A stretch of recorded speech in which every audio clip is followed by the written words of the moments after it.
योगी सरकार जिस तरीके से काम कर रही है, तमाम भ्रष्ट अफसरों को हटा रही है, ये जनता में अच्छा संदेश जा रहा है निश्चित रूप से कि सरकार भ्रष्टाचार के खिलाफ काम कर रही है।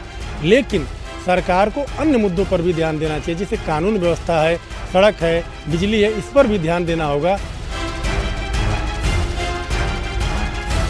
इनके चेहरे पर चेहरा है। हकीकत ये है कि DHFL में 2600 करोड़ रुपए का घोटाला इनकी नाक के नीचे हुआ। इन्होंने वो पैसे ट्रांजैक्शन किए, अपने मंत्री को आज तक नहीं हटा रहे हैं। इनके 2 विधायक, उन्होंने मुख्यमंत्री जी को पत्र लिखा और उन्होंने कहा कि भ्रष्टाचार पहले से ज़्यादा बढ़ गया है। जो काम पहले 100 रुपये में होते थे सपा सरकार में, अब वही काम 500 रुपये में हो रहा है। भ्रष्टाचार के विरुद्ध योगी जी सख्त हैं, जीरो टॉलरेंस हैं। यह बातें सुन के मुझे हंसी भी आती है, रोना भी आ रहा है। यह भ्रष्टाचार के विरुद्ध कार्रवाई नहीं, कार्यवाही का एक नाटक है।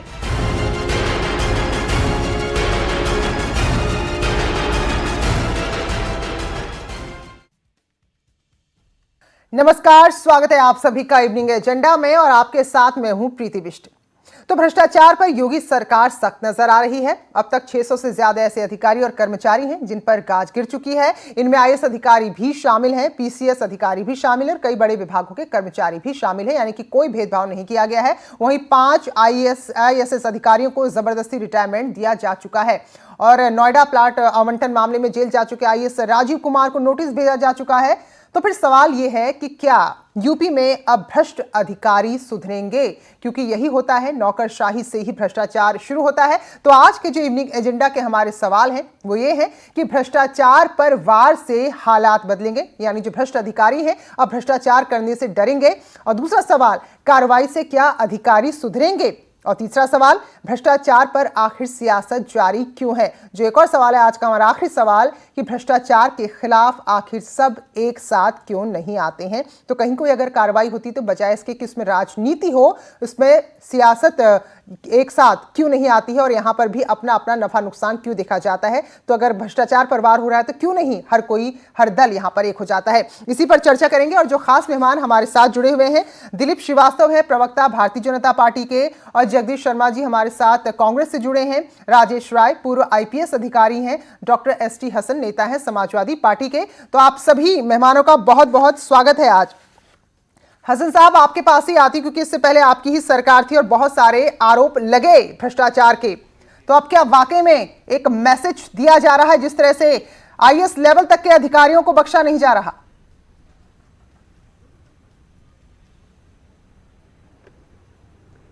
देखिए, भ्रष्टाचार का आरोप इन लोगों पे अगर है तो इनकी FIR होनी चाहिए, कानून के मुताबिक कार्रवाई होनी चाहिए। इस तरह से अचानक किसी को VRS दे दी जाए, हटा दिया जाए। और भ्रष्टाचार के ऊपर जो भी कार्रवाइयाँ हो रही हैं, हम तो ये देख रहे हैं उत्तर प्रदेश में भ्रष्टाचार अपनी चरम सीमा पर है। अपराधों के खिलाफ जो कार्रवाइयाँ हो रही हैं, एनकाउंटर्स हो रहे हैं, अपराध रोज़ अखबार में आप देखते हैं, हर शहर में 2-4 मर्डर, रेप, ये तमाम चीज़ें दिखाई देती हैं। कहीं से कोई कमी नहीं हसन साहब, हाँ, लेकिन ये फेस सेव करने की बात है। एक प्रावधान था, नहीं हसन साहब, क्योंकि हाँ ठीक है, जो एक ही प्रावधान था कि अगर किसी अधिकारी का आपको ट्रैक रिकॉर्ड अच्छा नहीं है तो आप उसे जबरदस्ती रिटायर कर सकते हैं। ये कोई अभी का प्रावधान नहीं है, पहले आपकी सरकार थी उससे पहले का भी प्रावधान है, लेकिन उसका इस्तेमाल नहीं हुआ।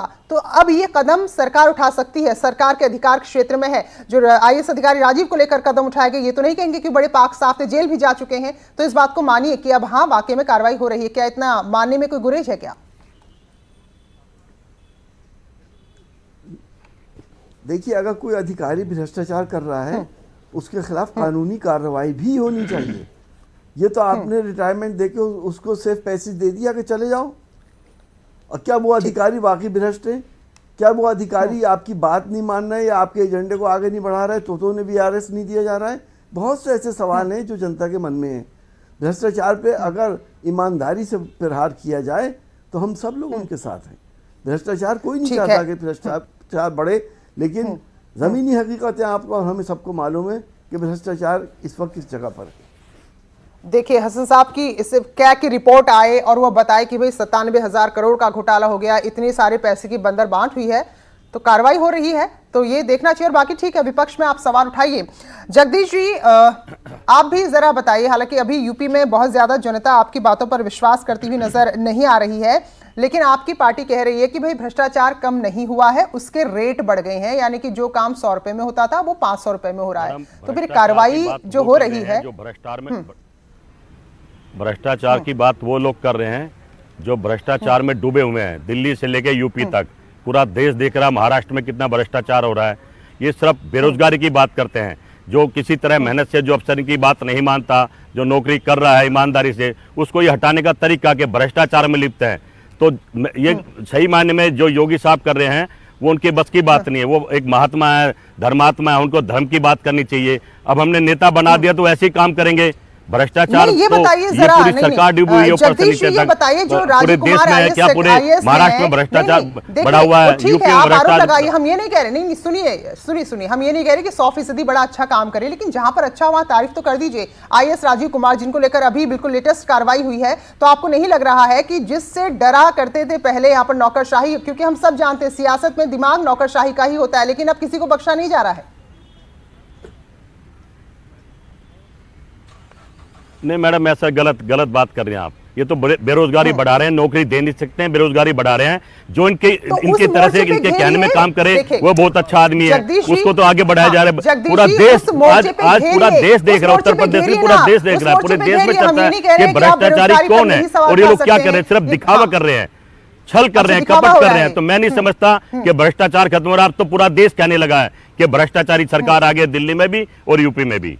हाँ, तो दिल्ली में भ्रष्टाचारी सरकार थी जिसको बदल दिया, वो भी भ्रष्टाचार के आरोपों में ही घिरी हुई थी, तो इसको भी बदल देंगे। लेकिन ये मानने में क्यों गुरेज है कि वाकई में जो 600 से ज्यादा अधिकारियों पर गाज गिर चुकी है, आप नहीं कर पाए जो अब हो रहा है? एंकर मैडम अगर आपकी बजाय बीजेपी आरोप लगाया तो मैं अच्छा समझूंगा। आप तो बिल्कुल बैलेंस बना के चलो, अच्छा रहेगा। हाँ, नहीं, सरकार आप देख रही है पूरे देश में, सारे मीडिया वालों को नहीं पकड़ रही है, मीडिया वाले बेरोजगार हो गए बेचारे, उनको हटाया जा रहा है, सारे चैनल बंद हो रहे हैं, देश के हालात खराब है। राहुल गांधी यहाँ पर जमानत में नहीं है। मैं ये नहीं कह सकती कि 2014 में कांग्रेस की सरकार ईमानदारी की वजह से गई, मैं ये नहीं कह सकती ना। जो बातें तथ्य तो रखने होंगे। सरकार की ताकत है, पावर है, जमानत में कोई भी हो सकता है। झूठा केस किसी को बना दो, जमानत में हो जाएगा। हाँ, ठीक है। आज झूठा केस किसी पे भी बना दो, वो जमानत में हो जाएगा। सच बात तो है कि जो ये बताओ ना, पवार ने, ये जो अजीत पवार है, अजीत पवार कल तक कह रहे थे चक्की पीसिंग, आज वो बीजेपी गंगा में आगे पवित्र हो गए, NOC भी दे दिया है। ईडी ने कमाल कर दिया, आनंद थाना में एक दिन में 24 घंटे में क्लीन चिट दे दिया है। जब भटका रहे हैं तो मध्य प्रदेश में भी देख लीजिए, सिंधिया ने क्या स्टेटस बदल दिया अपना, वहां भी देख लीजिए। फिर मैडम अच्छा होगा आप देश से ना भिड़ो, मैडम आप ना भिड़ो, आप एंकर वाला काम करो, भिड़ने दो बीजेपी को मौका दो। नहीं, आप मुझे मत समझाइए, मैं तो यूपी में रह रही थी। आप ही जब अलग अलग राज्य में घुमाएंगे तो फिर मुझे घूमना पड़ेगा, ठीक है, घूमना पड़ेगा। अरे देंगे ना, बैठे हमारे साथ बीजेपी के प्रवक्ता बैठे हैं लोकसभा में, ठीक है। राजेश राय जी, हाँ राजेश राय जी, क्योंकि आप उस नौकरशाही अजीत पवार 24 घंटे में NOC ईडी। राजेश राय जी, आप नौकरशाही का हिस्सा रहे हैं, तो क्या वाकई में जो ये कार्रवाइयां हो रही हैं इससे सिस्टम सुधरेगा? और इस तरह की कार्रवाई हो सकती थी पहले, लेकिन हिम्मत किसी में नहीं थी। राजेश राय जी। नहीं, बिल्कुल मैं प्रीति जी आपकी इस बात से बिल्कुल सहमत हूं। अब कहने को तो कभी भी कहा जा सकता है, किसी भी सरकार में, किसी भी माहौल में इस बात को कहा जा सकता है कि जब पिछली बार हम थे तो थोड़ा कम था, अब हम नहीं हैं तो थोड़ा ज़्यादा हो गया है। लेकिन जो ये कम से कम ये एक हिम्मत की जा रही है कि जो अधिकारी भी है, चाहे वो किसी भी स्तर के अधिकारी हों, उसमें ये नहीं देखा गया कि जहाँ जो निचले स्तर पे अधिकारी हैं, अगर उनकी गलतियाँ पाई गई तो उनको भी जबरन रिटायर किया गया, उनको भी वॉलंटरी रिटायरमेंट उनको दिया गया। उनको इसलिए दिया गया कि उनका रिकॉर्ड देख करके देखा गया, जब उनका रिकॉर्ड अच्छा नहीं पाएगा तो उनको क्या कहते हैं, हटाया गया नौकरी से। बहुत से लोग ऐसे हैं जो नौकरी में सर्विस में हैं और उन्होंने कोई 1-2 मिसकंडक्ट की, 1-2 बात की, किसी ने शासन के खिलाफ जो है वो आवाज उठा करके अभी किया तो उनको टर्मिनेट किया गया, क्योंकि वो जो सरकारी नियमावली है, आचरण नियमावली है, उसका उन्होंने उल्लंघन किया। अभी जो एक PCS अधिकारी टर्मिनेट किए गए, वो उनके साथ भी ये बात हुई कि उनका जो है, जहाँ एक तरफ उनको उन्होंने एक बंजर जमीन को, उन्होंने किसी को बंजर जमीन के ऐसे किसी को बांट दिया ग्राम समाज की जमीन को, तो ऐसे लोगों के ऊपर कार्रवाई हो रही है। ये मैं समझता हूँ कि शायद एक बड़ा सुखद परिवर्तन है, जो कि कई बार लोग हिम्मत नहीं करते थे इन चीजों की। चाहे वो ये बात अभी किसी ने कही कि साहब वो उनसे नाराज होंगे इसलिए कर दिया होगा। अब जैसे राजीव कुमार जी साहब की बात थी, राजीव कुमार जी के मामले में तो ये तो वर्तमान सरकार की ये घटना भी नहीं है, ये तो पहले की घटना है जिसमें सीबीआई ने जांच किया और जांच करने के बाद उनके खिलाफ रिपोर्ट भेजी। उनकी सजा हुई, सजा के बाद उन्होंने अपील की, अपील करने के बाद भी उनकी अपील खारिज हुई, तब वो जेल गए और अब वो जेल से बाहर निकल करके आए हैं। तो जो एक नियमानुसार प्रक्रिया है, उस प्रक्रिया के तहत उनको नोटिस दी गई है। लेकिन ये जो कम से कम ये स्टेप लेने की का हौसला कर रही है, ये इसमें नियत की बात है। इसमें सरकार की कम से कम ये नियत है कि हम जीरो टॉलरेंस करेंगे। इसका ये मतलब नहीं है कि भ्रष्टाचार बिल्कुल जड़ से खत्म हो जाएगा, वो तो लोगों की नस नस में भरा हुआ है। वो जड़ से नहीं खत्म होगा। लेकिन कम से कम जो आपने ये प्रश्न उठाए हैं कि जब इस तरह की कार्रवाइयां लोगों के खिलाफ होंगी तो उसका कम से कम एक भय तो जाएगा ना। जिस तरीके से एपी मिश्रा जैसे लोगों के खिलाफ जो नाक की बाल रहे हैं पिछली सरकारों के, वो जेल चले गए, जिनको कि तमाम कई बार उनको जो है क्या कहते हैं एक्सटेंशन देकर के रखा गया, वो बिल्कुल जिसे कहते हैं क्लोज टू हार्ट थे।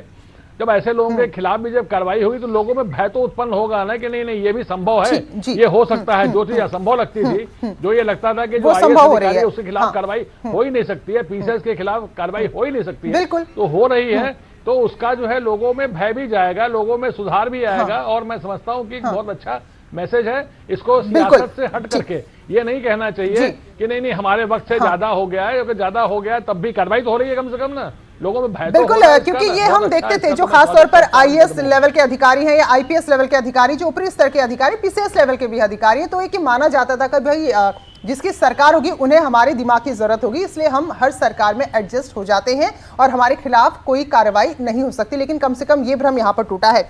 अब दिलीप जी मैं आपके पास आती हूँ।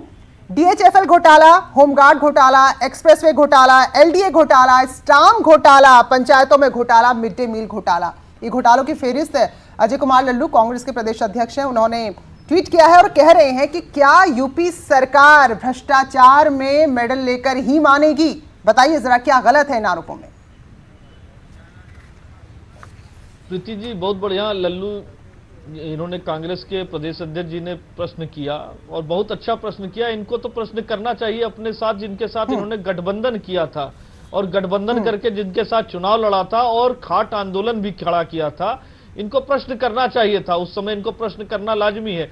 आज तो इन्हें धन्यवाद देना चाहिए था मुख्यमंत्री जी का कि ये जो घोटालों की फेहरिस्त इन्होंने बताई है वो घोटालेबाज आज जेल जा रहे हैं। जो खनन घोटाला और स्मारक घोटाला, जो फाइलों पे धूल जमी हुई थी, आज धूल साफ हो गई और वो घोटालेबाज जेल में जा रहे हैं।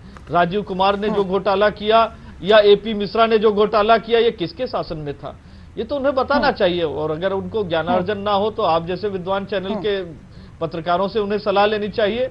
लेकिन सलाह लेंगे भी कैसे? जिस प्रकार से उनके नेता का आचरण रहा है उसी प्रकार से वो भी आचरण कर रहे हैं।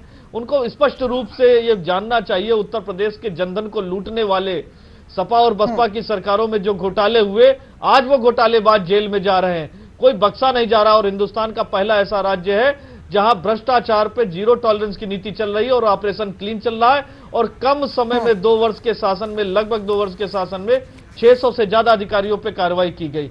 ये दृढ़ राजनीतिक इच्छा शक्ति होनी चाहिए। जो भ्रष्टाचार पे दृढ़ राजनीतिक इच्छा शक्ति योगी जी में है और उस दृढ़ राजनीतिक इच्छा शक्ति के बल पर वो घोटालेबाजों को जेल भेज रहे हैं। कोई संरक्षण नहीं दिया जा रहा है जैसा कि सपा और बसपा की सरकारों में दिया जा रहा था। एपी मिश्रा को क्यों संरक्षण दिया गया? एपी मिश्रा का सेवा विस्तार क्यों किया गया? एपी मिश्रा जिस पद के योग्य नहीं थे उसके बाद उसी पद पे उन्हें बैठाया जाता है। ये ऐसे एक उदाहरण है, ये साक्ष्य है जिन चीजों को उत्तर प्रदेश का जनमानस अच्छी तरह से जान रहा है। लेकिन दिलीप जी ऐसा आप नहीं कहेंगे कि हमारे कार्यकाल में घोटाला पूरी तरह से रुक गया? नहीं जो करेंगे उस तरह की कार्रवाई हो रही कर रहे हैं, लेकिन जो एक इकबाल बुलंद हो जाना चाहिए था वो तो नहीं हो पाया ना। बिल्कुल इकबाल बुलंद है। आज जनता का जनविश्वास, जो जन अपेक्षा हम लोगों को, जो जन अपेक्षा योगी सरकार से थी, उन जन अपेक्षाओं पे योगी सरकार खरी उतर रही है। जो परिपाटी भ्रष्टाचार पे सपा और बसपा के शासन में लंबे समय से चली आ रही थी, जो एक भ्रष्टाचार का काकस बन गया था, वो नहीं, काकस तो यही तो सवाल है। जो आप अगर डीएचएफएल की बात करते हैं तो फिर आपके कार्यकाल के दौरान भी इसका एक अच्छा खासा समय लग गया। सवाल आप पर भी है कि आपके नाक के नीचे भी तो हुई ना चीजें, आप पूरा जिम्मेदार पिछली सरकार को नहीं ठहरा सकते जी। हम हर सवालों का जवाब दे रहे हैं। शुरुआत अगर किसी ने की है, लेकिन आप भी तो देखेंगे ना कि शुरुआत सही थी या गलत थी।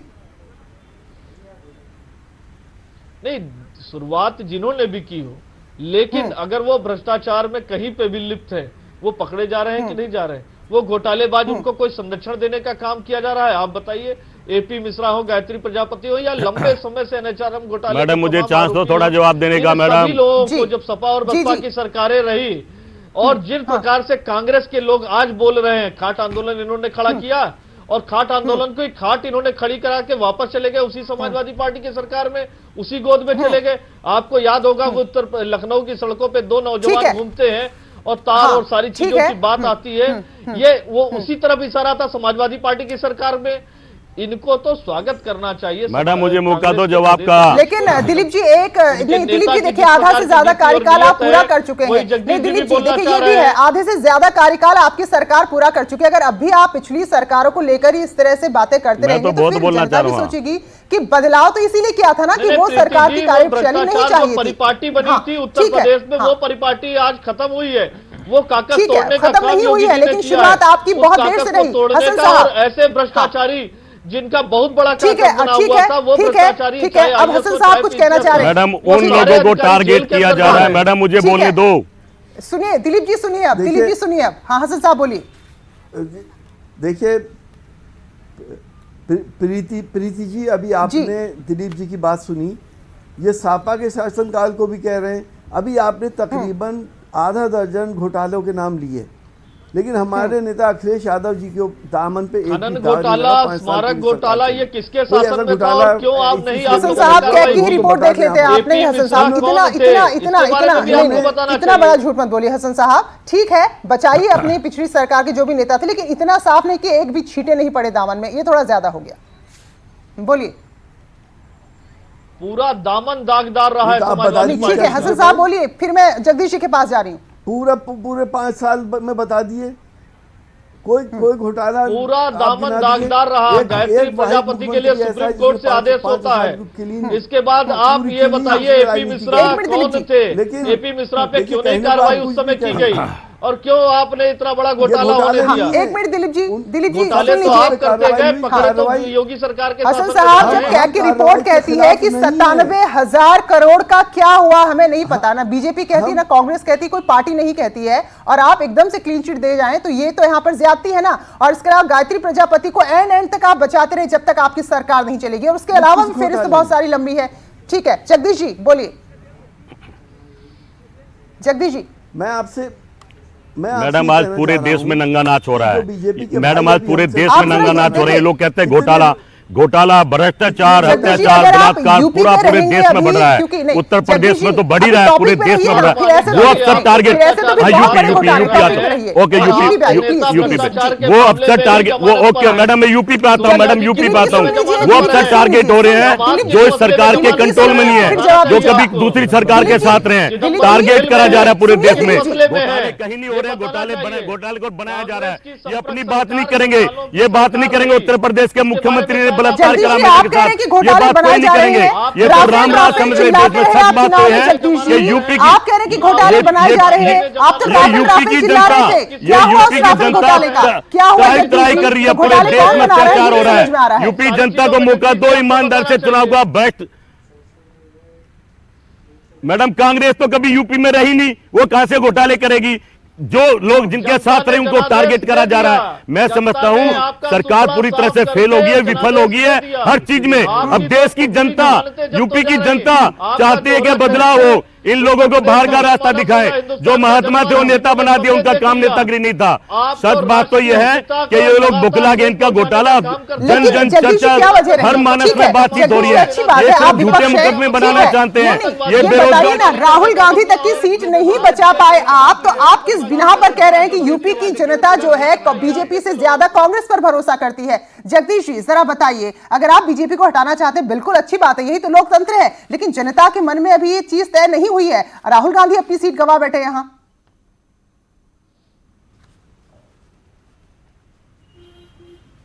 जगदीश जी। प्रीति जी, इनके पास जवाब नहीं है।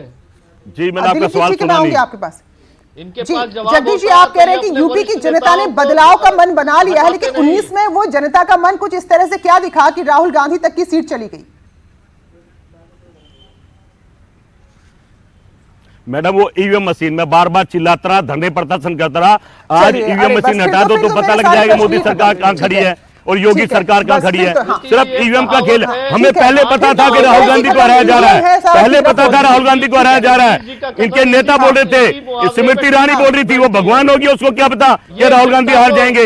ये तो एक माहौल बनाया जा रहा है। ईवीएम हटा दो, इनको पता लग जाएगा कहां ठीक खड़े है, हैं। जब ईवीएम ले आए आप बीच में, तो यही है ना कि राम EVM राज है को तो आप बेड लोगों पे ने मान बर्बाद लिया, जाओ ना, आंकड़ों पता में लग नहीं होता जाएगा। है, तो फिर नतीजे ऐसे आते हैं। ठीक है, राजेश राय जी, यहां पर जो एक आरोप लग रहा है वो ये है कि आप अपनी सुविधा के अनुसार उन अधिकारियों को चुन रहे हैं जो शायद आपके हित में काम ना कर रहे हो या पिछले सरकार के ज्यादा चहेते रहे हो, आप टारगेट बना रहे हैं। तो क्या कार्रवाई में इस तरह की जब चीजें होती हैं या हो रही हैं तो उससे मनोबल पर भी क्या कोई असर पड़ता है, या यूं कहें कि सरकार की एक नियत होती है जिसका सीधा मैसेज जाता है अधिकारियों में?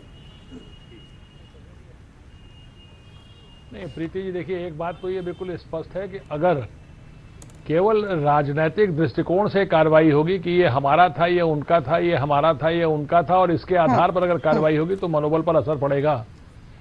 लेकिन मैं समझता हूं ऐसा दिख नहीं रहा है। जैसे घोटालों की भी जैसे आपने जिक्र किया, जैसे होमगार्ड का घोटाला है, पता नहीं कब से चल रहा होगा, लेकिन जब एक बार, नहीं मैं ठीक कह रहा हूं, लेकिन जब एक बार वो बात पकड़ में आई तो किसी को छोड़ा नहीं जा रहा है, चाहे वो डिविजनल कमांडेंट हो, चाहे वो कमांडेंट हो, चाहे कहीं पे भी हो। अगर एसओ फंसेंगे तो एसओ भी फंसेंगे। किसी के साथ ये हमदर्दी नहीं हो रही है कि ये हमारा है या उनका है। जो घोटाले में आ रहा है वो जा रहा है। तो कम से कम अब जैसे यही देखिए, आपके जो स्मारक घोटाले वाले थे, मैं आपको बताना चाहता हूँ, यही ईओडब्ल्यू जो इतनी आज पावरफुल हो गई है कि इस मामले में बिल्कुल धुआंधार कार्रवाई कर रही है। इसी ईओडब्ल्यू ने स्मारक घोटाले में अपनी पूरी की पूरी रिपोर्ट जो है उन्होंने उनको क्या कहते हैं, लोकपाल को दिया उनको, और उसके बाद उस रिपोर्ट पे जाकर के वो चली गई और उसमें धूल फांकती रही। वो फिर से अब निकली है जाकर के। हाँ। तो मेरा कहने का मतलब है कि जब अंदर से वो इच्छा शक्ति अगर नहीं है अपने लोगों के खिलाफ कार्रवाई करने की तो नहीं होगा। लेकिन अगर ये अंदर से इच्छा शक्ति है कि बिना किसी भेदभाव के तथ्यों के आधार पर अगर चीजें सामने आ रही हैं तो जिसके भी खिलाफ आ रही हैं उसको हम छोड़ेंगे नहीं वाली बात है। बिल्कुल राजेश राय जी, एक बात तो साफ है कि सरकार को चलाने में दिमाग नौकरशाही का होता है। अगर वो अच्छी है तो वाह जी वाह, और अगर करप्ट है तो उससे फिर पूरा सिस्टम, पूरा विकास का पहिया ठप हो जाता है। तो भले विपक्ष आरोप लगा, ठीक है, आरोप लगाने भी नहीं चाहिए, हम ये नहीं कह रहे कि पूरी स्थिति सुधर गई, लेकिन एक आध घटनाएं कुछ ऐसी होती जो एक बहुत बड़ा मैसेज देती हैं। और जो यहाँ पर बड़े अधिकारियों पर कार्रवाई हुई है उससे कम से कम इतना तो माना जाएगा कि अगली बार कोई बड़ा अधिकारी करप्शन करने से पहले सोचेगा कि उसका पद भी उसे नहीं बचा सकता। ये मैसेज कम से कम जा रहा है। बहुत बहुत शुक्रिया आप सभी खास मेहमानों का हमारे साथ जुड़ने के लिए। तो इवनिंग एजेंडा में आज बस इतना ही।